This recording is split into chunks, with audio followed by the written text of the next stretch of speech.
Right, Kai Furlong, it's been a while, mate. Good to have you back. Thanks, mate. Another training video.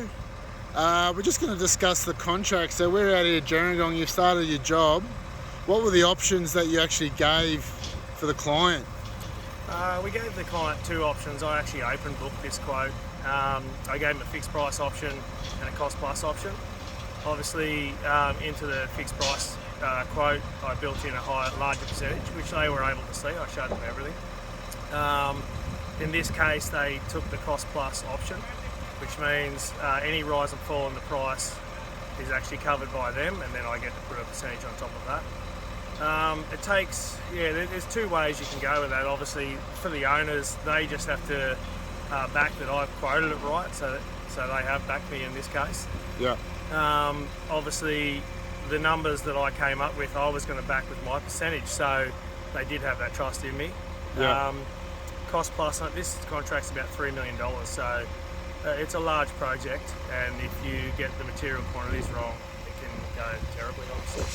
Why have you given them those options? Is this because what the market's like now with regards to materials? Sort of post-COVID, we're getting a lot of raw material price rises this year. The estimates coming from the industry are anywhere between 5 and 20%.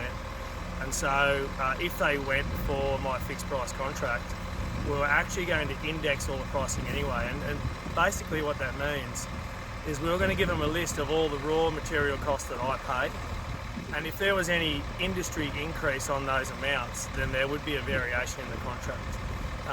You get yourself in a position where you're going to lose 20% on something. If it goes up 20%, yeah, all your margin's gone, and you're literally going backwards. So, in a volatile market, it's essential that you index pricing. It takes a long time to put together, but you just save money at the end of the day. And you need to look after yourself, don't you? Yeah, look, you have to. I've got to take responsibility for this thing for 6 years. So, any profit that you make isn't profit until the 6 years are up. You have to, guarantee that you're going to make that money. And that's also critical for home warranty too. When you're getting audited, we get regularly audited by home warranty. And if we're not hitting targets of percentages, then they can cut your home warranty insurance down. Mate, that's perfect, Kai, and we'll do some more videos on the actual structure. Sounds great. Legend.